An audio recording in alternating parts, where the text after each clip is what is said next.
Sabili Academy presents Islam Step by Step, Course 11, Your Family. Sheikh Asim Al-Hakim. بسم الله الرحمن الرحيم الحمد لله والصلاة والسلام على رسول الله وآله وصحبه ومن اهتدى بهداه أما بعد السلام عليكم ورحمة الله and welcome to Islam Step by Step. What are the rights of the husband? Well, the husband has a lot of rights over his wife. Among the top of the list is that she must obey him.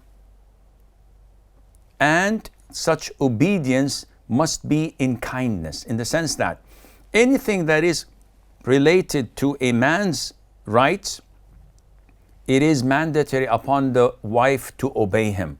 Allah says in the Quran, men have charge of women, or men are guardians over women, because Allah has given the one more strength than the other, and because they spend their wealth on them. Allah favored men over women in such aspects. So it is mandatory. If he says to her, don't cut your hair to that length or cut it to this length, mandatory for her to obey him, because this is what he enjoys. And what a husband enjoys of his wife is extremely important in Islam, because this is part of the marriage, that he enjoys her. And this is the second right of a man, that a woman always tries to please and to give pleasure to her husband. The Prophet said, alayhi salatu wasalam, highlighting this issue, that if a woman goes to bed when her husband is angry with her because she prevented him from enjoying himself in halal ways, she's not sick, she's not on her menses, she doesn't have anything that harms her, she simply doesn't feel like it. The Prophet says, if she does this, the angels will curse her until the morning, until it's sunrise. And to show you how important that a woman provides herself to her husband on 24/7 basis, the Prophet says, alayhi salatu wasalam, if a man calls his wife to bed and she refuses, and then he spends the night angry with her, the angels will continue to curse her until the morning. This is an issue. The other issue is that she is not even entitled to fast without his permission. Voluntary fasts. Whoa, why is that? Because he may want her or desire her during daytime. So she has to take his permission from night, that, hun, tomorrow I want to fast because it's a Monday or Thursday. Can I? If he says yes, she can. If he says no, then it's not permissible for her to do so. Among a husband's rights over his wife, that she's not permitted to allow any person in his house without his prior permission. So if he doesn't want anyone to come into his house, whether a relative or a friend, then she has to honor this. And likewise, she has to take his prior permission before leaving the house, unless, of course, he gives her an open permission like most husbands do. So before leaving the house, it is his right that she seeks his prior permission for doing that. Part of the rights of husband is that a woman must serve her husband. So she has to cook, clean, wash, etc. Take care of the chores of the house or the home. His job, his duty is to provide, to work outside, and to bring and to put food on the table. Her job is to serve. And this is how all female companions of the Prophet ﷺ used to do in their homes, including his own wives and including his daughters, such as Fatima, how she used to serve her husband Ali. May Allah be pleased with them. Now,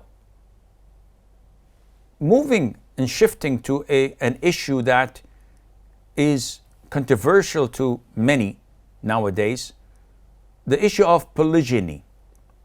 Polygyny is having more than one spouse at the same time.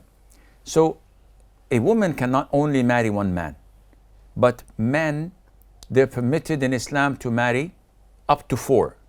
And there are many reasons for that.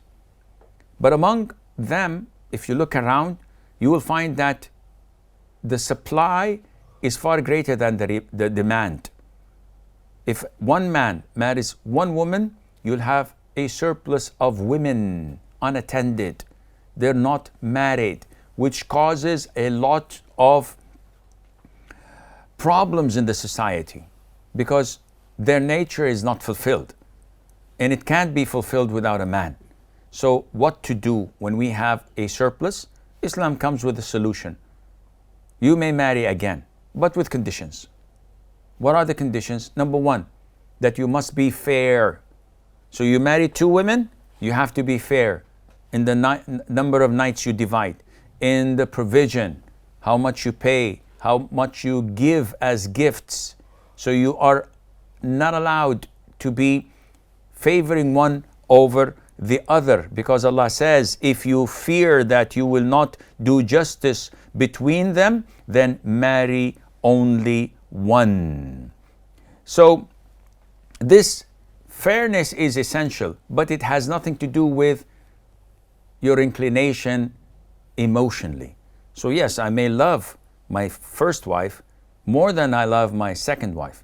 I may favor to have intimacy with my first wife more than I do with my second wife, but this has nothing to do with fairness. Fairness is to provide them with shelter, to put food on the table, to be equal in giving them gifts, and to divide the nights equally.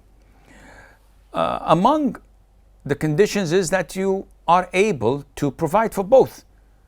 A man who's able to provide for one house, but if he gets married to a second wife, he won't be able to open a second house, or he will be short in providing for both houses.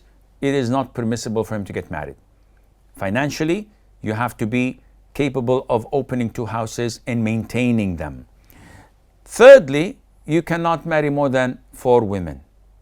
And this is mentioned in the Quran. Allah says, if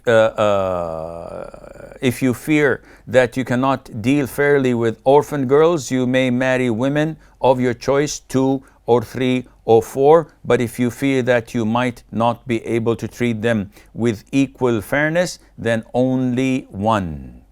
And finally, a man cannot combine between 2 wives in marriage if there is a relationship that might cause more harm than good.